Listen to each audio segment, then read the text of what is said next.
저희 분야 사람들은 주방에서 절대 쓰지 않는 물건이 몇 가지 있습니다. 겉보기엔 멀쩡하고 다들 아무렇지 않게 쓰지만 실제 연구 현장에서는 위험 신호로 분류되는 제품들이죠.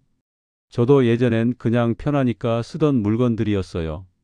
그런데 데이터를 직접 확인하고 여러 가족 사례를 보면서 마음이 완전히 달라졌습니다.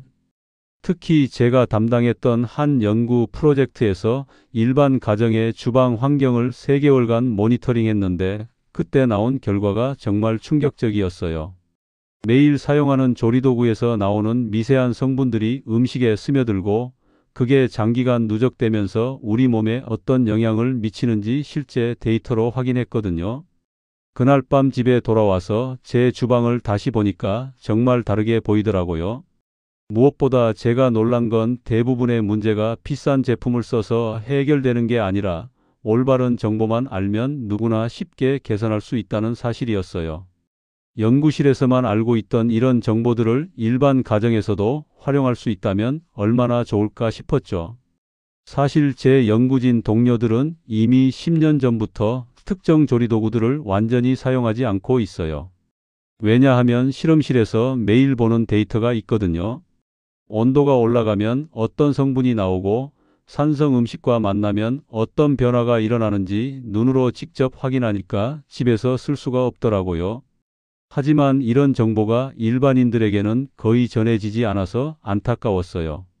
그래서 오늘은 제가 가장 먼저 버렸고 지금도 절대 다시 들이지 않는 물건들을 제 경험 그대로 풀어드리려고 합니다. 이 정보만 알아도 여러분 가족의 건강을 한 단계 더 지킬 수 있을 거예요. 더 궁금한 내용이나 개인적인 상황에 대한 질문은 댓글로 남겨주세요. 제가 연구자로 일하며 자료만 보던 시절에는 솔직히 집안 살림까지 신경 쓰지는 않았어요. 그런데 어느 날 제 누나의 지인이던 이정희 67세님이 이런 얘기를 하시더라고요. 아무렇지 않게 쓰던 코팅팬에서 금이 가더니 음식이 유난히 쓴맛이 났고 그때부터 몸이 자주 피곤해졌다고요. 처음엔 그저 나이 때문이려니 했는데 생활 습관을 하나씩 바꾼 뒤 3개월 지나자 피로감이 크게 줄었다고 하시더군요. 정희님은 큰 변화가 아니라 딱 하나, 매일 쓰던 조리도구를 바꾸는 것에서 시작했대요. 코팅팬을 스테인리스로 바꾸고 플라스틱 반찬통을 유리로 교체했을 뿐인데도 몸의 변화를 직접 느꼈다고 하시더라고요. 그 이야기를 들으며 저도 제 주방을 다시 보게 됐어요. 연구실에서는 매일 안전 기준을 따지면서 집에서는 왜 이렇게 무심했을까 싶더라고요. 그날부터 오래된 코팅팬과 플라스틱 통을 하나씩 정리하기 시작했어요. 처음엔 불편할 줄 알았는데 오히려 마음이 가벼워지더라고요. 특히 제가 인상 깊었던 건 정희님의 변화 과정이었어요. 단순히 도구만 바꾼 게 아니라 음식 맛도 달라졌다고 하시거든요. 코팅팬에서 느끼던 미묘한 금속 냄새가 사라지고 플라스틱 통에 보관할 때 생기던 특유의 냄새의 배임도 없어졌다고 해요. 이런 변화들이 하나씩 쌓이면서 전체적인 컨디션도 좋아진 거죠. 사실 이런 경험담은 정희님만의 이야기가 아니에요. 제가 연구하면서 만난 여러 가정에서 비슷한 변화를 경험하신 분들이 많거든요.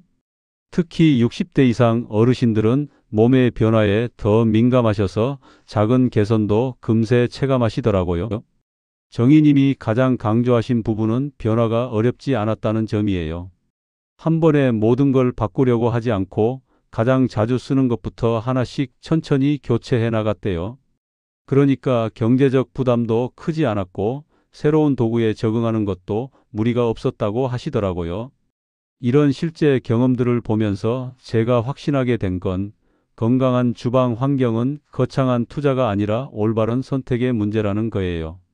혹시 아직 구독과 좋아요를 누르지 않으셨다면 지금 바로 눌러주세요.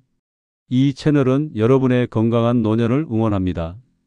오늘 이 영상에서 말씀드릴 내용은 여러분의 주방 관리 방식을 완전히 바꿀 수 있는 중요한 지혜입니다. 이 이야기를 끝까지 듣고 실천하셔야만 진정한 변화를 경험할 수 있어요. 끝까지 보지 않으시면 가장 중요한 실천법을 놓치게 됩니다. 여러분의 식습관과 주방 환경을 바꾸는 작은 실천만으로도 정의님과 같은 변화가 충분히 일어날 수 있어요. 그래서 이제는 우리 일상에서 건강을 해치는 주방 속 위험 요소들을 하나씩 구체적으로 짚어보겠습니다. 첫 번째로 말씀드릴 건 코팅팬이에요. 많은 분들이 코팅이 벗겨지지 않으면 안전하다고 생각하시는데 실제로는 겉보기에 멀쩡해도 고온에서 특정 성분이 미세하게 분리될 수 있어요. 한국소비자원과 환경부 산하화학물질안전원의 조사 결과를 보면 코팅 소재 일부가 고온에서 분해되면서 음식에 스며들 가능성이 있다는 분석이 여러 차례 발표됐거든요. 제가 만난 박성호 71세님 경우를 보면 20년 넘게 같은 코팅팬을 사용하시다가 최근 몇 년간 속이 썰렁한 느낌이 자주 반복됐다고 해요.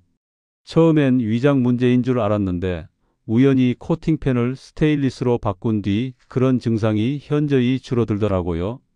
성호님은 특히 볶음 요리를 자주 하시는데 고온에서 조리할 때마다 미세한 성분이 음식에 스며들었던 것 같다고 하시더라고요. 코팅팬의 가장 큰 문제는 사용자가 언제 문제가 시작되는지 알기 어렵다는 점이에요. 겉으로 봐서는 멀쩡해 보이지만 미세한 손상이 누적되면서 점진적으로 성분 용출이 증가하거든요. 특히 센 불에서 자주 사용하거나 금속 도구로 긁는 습관이 있으면 더 빨리 진행돼요. 가장 먼저 매일 쓰는 후라이팬을 스테인리스나 주물로 교체하는 게 좋아요. 스테인리스는 처음엔 익숙하지 않기 때문에 예열과 기름 두르기만 제대로 해도 금방 적응됩니다. 중불에서 충분히 예열하고 기름을 두른 다음 음식을 넣으면 코팅팬보다 오히려 더 깔끔하게 조리돼요. 여러분은 코팅팬을 얼마나 오래 사용하고 계신가요? 두 번째는 전기밥솥 내측 코팅이에요. 이 부분은 정말 많은 분들이 놓치시는 부분인데 내부 코팅이 벗겨지는 과정에서 미세한 알갱이가 밥과 함께 섞일 수 있어요. 특히 쌀을 씻을 때 강하게 비비거나 밥을 퍼낼 때 주걱으로 긁으면서 점점 손상이 누적되죠. 국내 생활환경연구기관의 보고서에서는 반복 세척과 마찰로 코팅이 손상되는 경우 용출 가능성이 현저히 증가한다고 명시하고 있어요.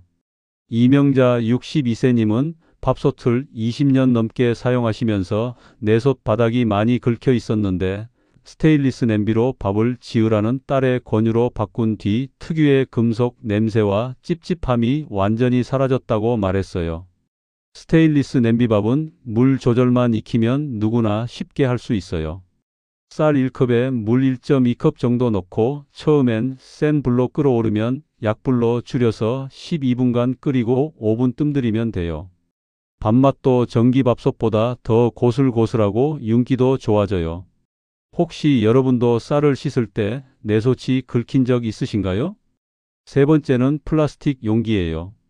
이건 정말 심각한 문제인데 기름기나 열이 닿으면 용기 속 미세 성분이 쉽게 녹아 나와요. 한국식품연구원과 미국 환경보건과학연구소의 공동 연구에서 플라스틱 용기는 온도 변화에 따라 용출된 성분이 기하급수적으로 증가한다는 결과가 꾸준히 나오고 있어요.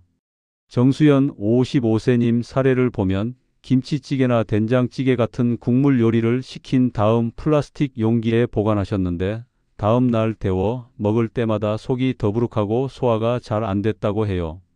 처음엔 나이가 들어서 그런 줄 알았는데 유리 용기로 바꾼 뒤 그런 증상이 거의 사라졌어요. 특히 김치처럼 산성이 강한 음식이나 기름진 음식은 플라스틱과 반응할 가능성이 더 높거든요. 국물 요리나 산성 음식은 반드시 스테인리스나 유리 용기에 보관하는 걸 권해요. 전자레인지에 돌릴 때도 플라스틱 용기는 절대 사용하지 마세요. 열이 가해지면 성분 용출이 더욱 빨라져요. 여러분 냉장고 안에는 플라스틱 용기가 얼마나 있나요? 네 번째는 지퍼백이나 비닐봉투, 랩 같은 얇은 비닐류예요. 이런 제품들은 특히 열에 약하고 성분 이동이 빠르게 일어나요. 한국포장재료연구소의 분석 보고서를 보면 비닐류가 산성이나 기름 성분과 결합될 때 용출량이 상온보다 3-4배 높아질 가능성을 지적하고 있어요. 장대성 69세님은 명절마다 잡채나 나물 반찬을 대량으로 만들어서 지퍼백에 나눠 보관하셨는데 시간이 지날수록 음식에서 특유의 비닐 냄새가 나더라고요. 유리 용기로 바꾼 뒤에는 맛과 냄새 변화가 완전히 사라졌다고 하시더라고요. 특히 참기름이나 들기름이 들어간 음식은 기름 성분이 비닐과 반응해서 더 빨리 냄새가 배어요. 지퍼백은 음식이 아닌 비식품 보관용으로만 사용하고 음식 보관은 유리나 스테인리스만 사용하는 게 안전해요. 특히 뜨거운 음식은 절대 비닐에 담지 마세요. 혹시 여러분도 명절에 남은 음식을 비닐에 보관하고 계신가요? 다섯 번째는 플라스틱 컵이에요. 스크래치가 난 컵일수록 성분이 더 쉽게 빠져나와요. 서울대학교 환경보건센터의 생활환경조사 결과 반복 사용으로 표면이 거칠어진 플라스틱 컵의 마모 부위에서 미세입자 증가가 관찰된다는 보고가 있었어요. 문정미 58세님은 손자가 쓰던 플라스틱 컵이 오래됐는데도 그냥 계속 사용하게 했다가 아이가 자꾸 장기침을 해서 스테인리스 컵으로 바꿨더니 증상이 많이 줄어들었다고 해요. 아이들은 어른보다 더 민감하게 반응하거든요. 아이 컵과 물병은 가능한 스테인리스나 유리로 교체하시는 게 좋아요. 유리는 무겁기 때문에 아이가 들기 쉬운 작은 크기로 선택하거나 스테인리스 이중벽 컵을 사용하면 가볍고 안전해요. 여러분 댁의 컵은 어떤 소재인가요? 여섯 번째는 나무 식기와 나무 도마예요. 많은 분들이 자연 소재라고 안전하다고 생각하시는데 나무는 미세 틈으로 수분이 스며들면서 세균 번식이 쉬운 구조예요. 한국식품연구원의 위생연구에서 나무 도마는 수분이 잔존할 때 세균 증가 속도가 플라스틱이나 스테인리스보다 현저히 높다는 결과가 나왔어요.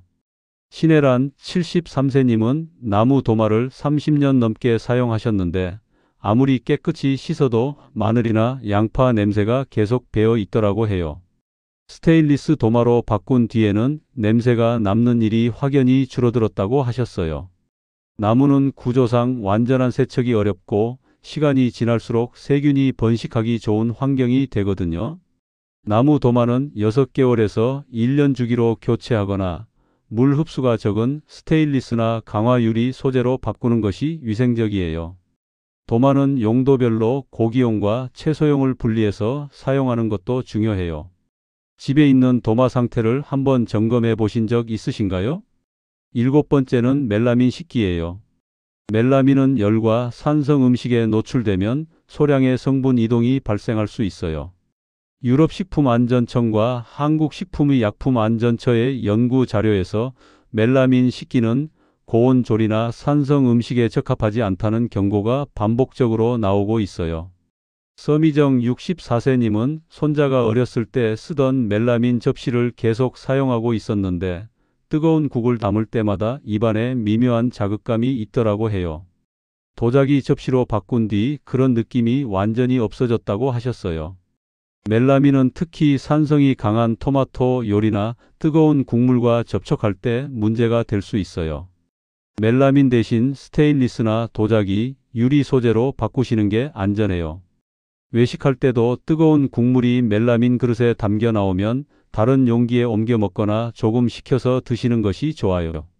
여러분 집에도 멜라민 그릇이 남아 있나요? 이제 이런 문제들을 어떻게 해결할 수 있는지 무해한 주방을 만들기 위한 구체적인 실천법들을 자세히 알아보겠습니다. 먼저 스테인리스 제품 적응법부터 말씀드릴게요. 많은 분들이 스테인리스 팬이 어렵다고 생각하시는데 사실 예열만 제대로 하면 눌어붙음이 크게 줄어들어요. 처음부터 센 불로 올리면 온도 조절이 어려워지니까 중불에서 시작하세요.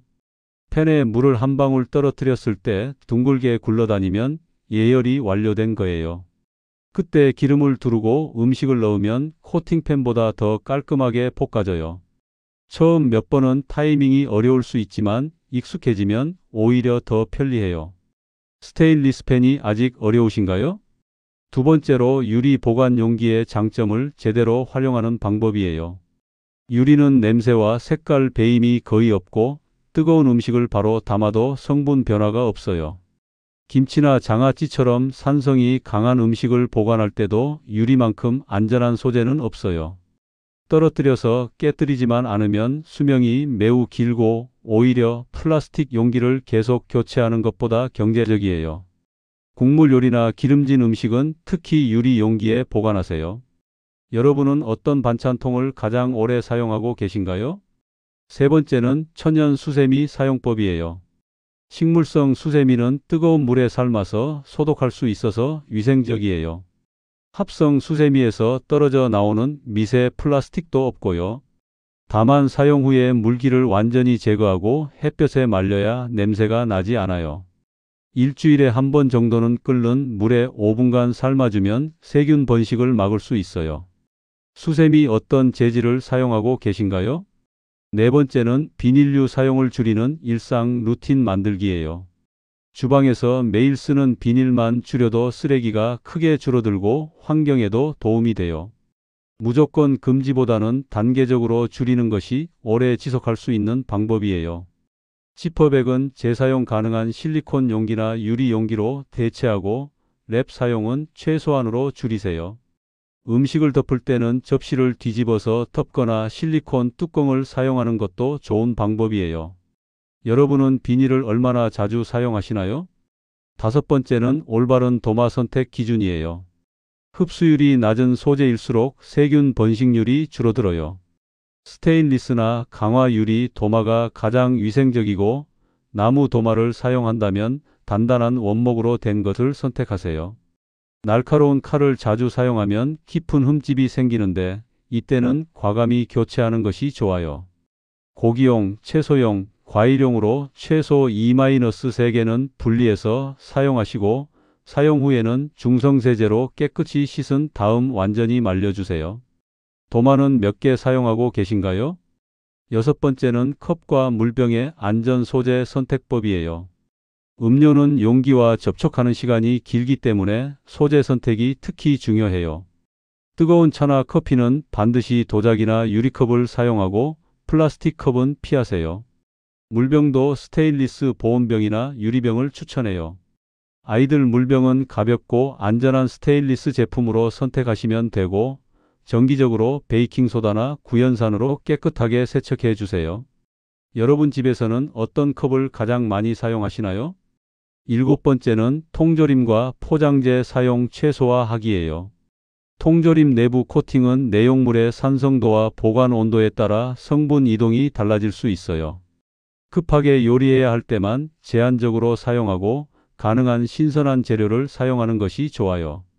통조림을 사용할 때는 개봉 후 바로 다른 용기에 옮겨 보관하세요. 캔에 그대로 두면 산화가 빨라져서 맛도 떨어지고 안전성도 문제가 될 수 있어요. 통조림을 얼마나 자주 사용하시나요? 여덟 번째는 일상에서 접하는 코팅지 다루기예요. 영수증이나 팩스 용지 같은 코팅지는 손과 접촉 시간을 최대한 짧게 하는 것이 좋아요. 특히 아이들 손에는 절대 쥐어주지 마세요. 요즘은 전자 영수증 서비스가 많으니까 가능한 활용하시고 종이 영수증을 받을 때는 지갑에 넣기 전에 별도 공간에 보관하세요. 영수증을 만진 후에는 손을 씻는 습관도 중요해요. 평소 영수증을 어떻게 받고 계신가요? 아홉 번째는 세제 선택과 사용법이에요. 주방 세제도 잔류 성분이 그릇에 남을 수 있기 때문에 자연 성분의 친환경 제품을 선택하고 설거지 후에는 충분히 헹궈 주세요. 베이킹소다나 구연산 같은 천연 세제를 활용하는 것도 좋은 방법이에요. 특히 아이 씻기는 더욱 꼼꼼히 헹궈야 해요. 설거지할 때 어떤 세제를 주로 사용하시나요? 마지막으로 조리법 자체를 개선하는 방법이에요. 고온에서 오래 조리하는 것보다는 적절한 온도에서 충분한 시간을 들여 조리하는 것이 안전해요. 특히 기름을 사용할 때는 연기가 날 정도로 과열하지 마세요. 찜이나 삶는 조리법을 늘리고 굽거나 튀기는 조리는 줄이는 것도 전체적인 건강에 도움이 돼요. 이제 이런 모든 정보를 어떻게 실생활에 적용할 수 있는지 마무리해서 정리해 드리겠습니다. 오늘 이야기의 핵심을 정리하면 이거예요. 그동안 당연하게 사용했던 코팅팬, 플라스틱 용기, 멜라민 식기, 비닐류 같은 것들이 실제로는 우리 건강에 적지 않은 영향을 미칠 수 있다는 점입니다. 많은 분들이 안전하다고 생각했던 제품들도 시간이 지나면서 미세한 성분들이 누적되고 그것이 몸의 피로감이나 소화불량, 면역력 저하 같은 증상으로 나타날 수 있어요. 반대로 올바르게 관리하면 정말 놀라운 변화를 경험할 수 있어요.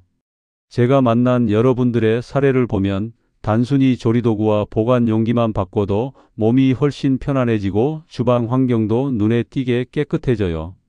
음식 맛도 더 깔끔해지고 특유의 냄새나 이물감도 사라지죠. 잘못된 상식과 올바른 관리의 차이를 명확하게 비교해보면 이렇습니다. 잘못된 상식은 편리함과 익숙함을 기준으로 도구를 선택하는 거예요. 코팅팬이 편하니까, 플라스틱이 가볍고 깨지지 않으니까, 전자레인지에 그냥 돌리면 되니까 하는 식으로 선택하는 거죠. 하지만 올바른 관리는 가족에게 닿는 음식과 도구의 안전성을 먼저 고려해서 소재를 선택하는 겁니다. 이런 작은 차이가 시간이 지나면서 정말 큰 차이를 만들어내요. 몸의 피로도, 소화 기능, 면역력, 전반적인 컨디션에서 분명한 차이가 나타납니다. 특히 60대 이상 어르신들은 이런 변화에 더 민감하게 반응하시거든요. 잘못 관리했을 때의 위험성을 다시 한번 정리하면 코팅 성분이나 플라스틱 미세 입자들이 장기간 누적되면서 몸의 해독 기능에 부담을 줄 수 있어요. 특히 간이나 신장 같은 해독 기관이 약해진 상태에서는 이런 부담이 더 크게 느껴질 수 있고요. 또한 소화 기능도 점점 예민해져서 작은 자극에도 불편함을 느끼게 돼요. 하지만 제대로 관리했을 때의 효과는 정말 놀라워요. 우선 음식 자체의 맛이 훨씬 좋아져요. 조리도구에서 나는 이상한 냄새나 맛이 사라지니까 재료 본연의 맛을 제대로 느낄 수 있거든요. 그리고 소화도 훨씬 편해져요. 속 더부룩함이나 답답함이 줄어들고 전반적인 컨디션이 좋아집니다. 무엇보다 마음의 평안함이 달라져요. 혹시 모를 위험에 대한 걱정 없이 안심하고 요리하고 식사할 수 있거든요. 특히 손자, 손녀가 놀러 왔을 때도 마음 편하게 음식을 해줄 수 있어서 정말 좋아요. 제가 오늘 당장 권하고 싶은 단 하나의 실천은 매일 손에 닿는 물건 하나만 먼저 바꾸는 겁니다. 프라이팬이든 수세미든 반찬통이든 물컵이든 어떤 것부터든 상관없어요. 가장 자주 사용하는 것, 가장 마음에 걸리는 것부터 시작하세요. 하나를 바꾸면 그 다음이 자연스럽게 이어져요. 스테인리스 팬을 써보니까 음식 맛이 좋아져서 다른 조리도구도 바꾸고 싶어지고 유리 용기를 써보니까 냄새가 안 배서 다른 보관 용기도 교체하고 싶어지거든요. 이렇게 하나씩 쌓이는 작은 변화가 결국 가족 전체의 건강을 지키는 큰 힘이 됩니다. 경제적인 부담도 걱정하지 마세요. 한 번에 모든 걸 바꿀 필요 없이 기존 제품이 수명을 다할 때마다 안전한 소재로 교체하면 돼요. 오히려 품질 좋은 스테인리스나 유리 제품은 수명이 길어서 장기적으로 더 경제적이에요. 가장 중요한 건 완벽을 추구하려 하지 말고 개선을 목표로 하는 거예요. 100점을 만들려고 스트레스 받지 말고 지금보다 조금씩 더 나아지는 것을 목표로 하세요. 30점에서 50점으로, 50점에서 70점으로 천천히 올려가다 보면 어느 순간 정말 건강하고 안전한 주방 환경을 만들 수 있어요. 변화는 생각보다 어렵지 않아요. 정희님이나 성호님처럼 작은 실천으로도 충분히 체감할 수 있는 변화를 경험할 수 있거든요. 중요한 건 시작하는 마음과 꾸준함이에요. 다음 영상에서는 오늘 말씀드린 내용 중에서 가장 많이 문의하시는 스테인리스 제품 사용법을 더 자세히 다뤄볼 예정이에요. 스테인리스 팬의 예열 방법부터 관리법, 그리고 처음 사용하시는 분들도 실패 없이 요리할 수 있는 구체적인 팁들까지 실제 조리 과정을 보여드리면서 안내해 드릴게요. 오늘 이야기 중에서 여러분에게 가장 도움이 된 부분은 무엇인가요? 댓글로 경험담이나 궁금한 점을 남겨주시면 다음 영상 제작에 참고하겠습니다.